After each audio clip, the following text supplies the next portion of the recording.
Hello, and welcome back to my channel, A Better Me. This is Robbie. I'm back at it again. Ladies, I have to ask you a question.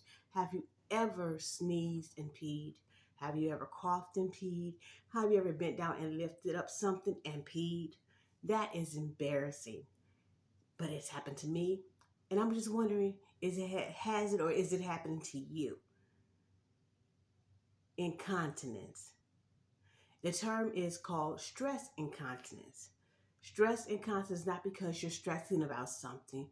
It's more physical. Um, it's physical stress. It's when force against the bladder, um, a force against something, not so much as emotional stress, but it's more physical stress, a pressure pushing against something. Um, our body, the pelvis, floor muscles that hold the bladder and holds the urethra, it becomes weak sometimes. And when it becomes weak, we leak.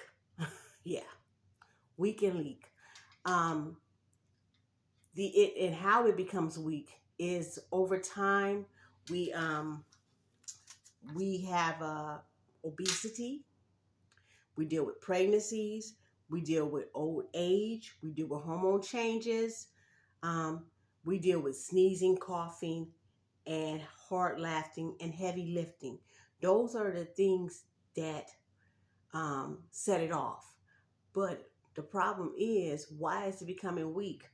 Over time, those factors uh, weaken the pelvis floor muscles. And after that happens, um, it can't do work as effectively as it used to. So like I said, and after that, we leak. So now that we know what it is, it's called stress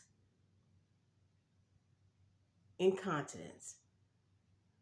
And they'd be like, man, because I know I experienced it the other day. I was driving to work and I sneezed.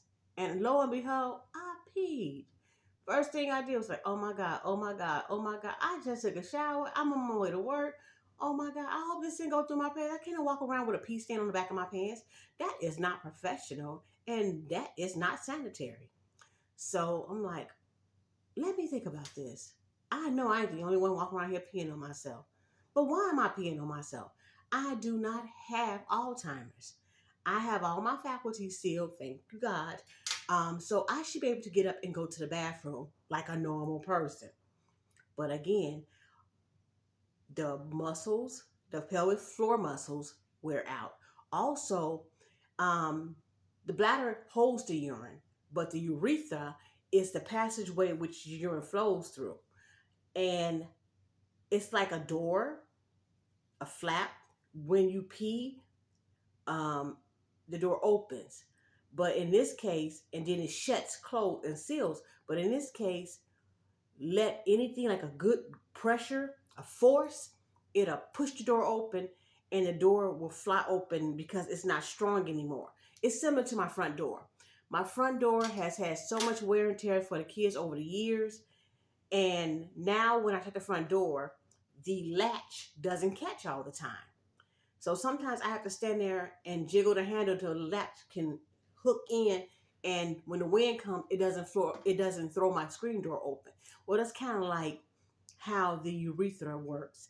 When force comes, because the valve is not strong anymore, that it doesn't completely seal. So when the force of a sneeze pushes it against the bladder, it shoots out urine. So that's how that works.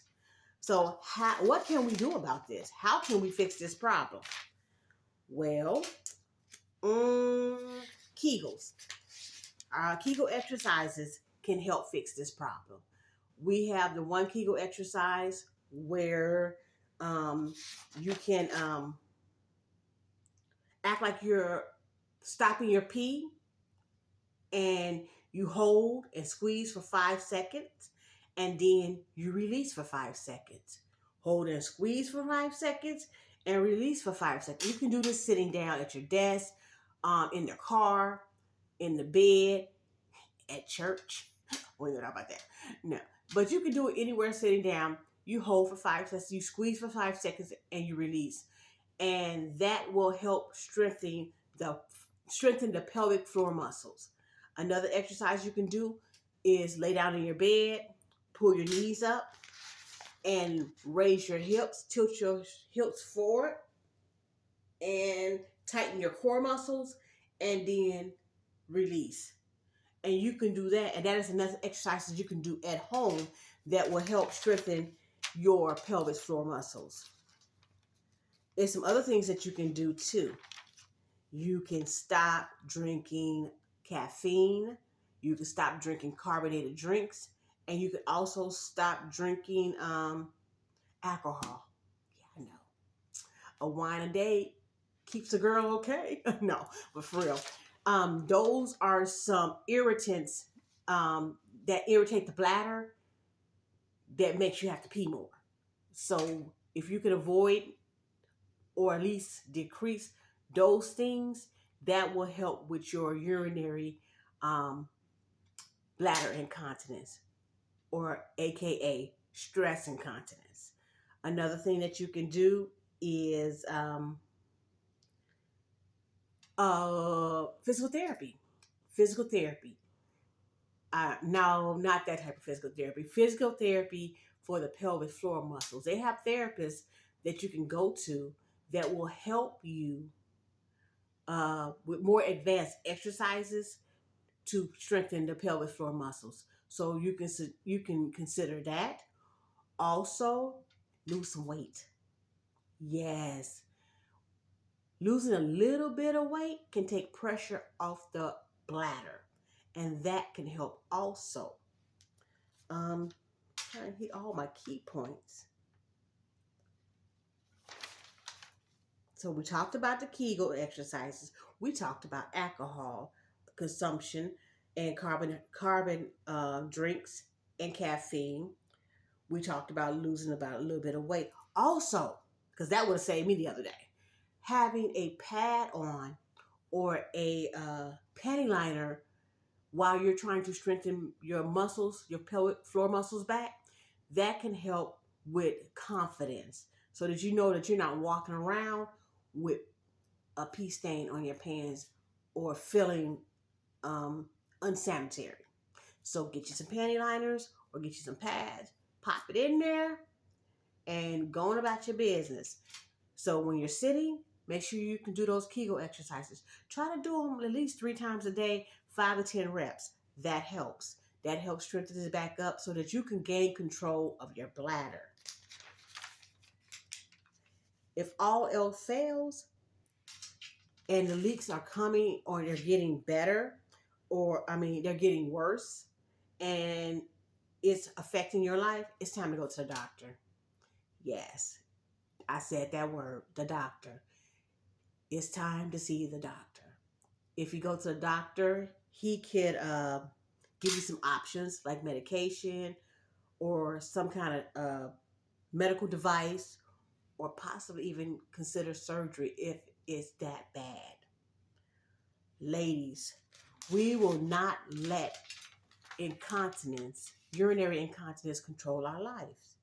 If we go ahead and do the exercises to strengthen our pelvic floor muscles and make some small adjustments, that can lead to big improvement.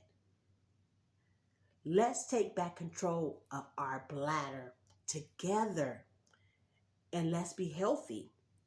I hope you liked this video, and if you did, would you please comment, like, subscribe, and share, because I know somebody else is probably going through the same problem that we are dealing with. Thank you for watching, and I'll see you soon.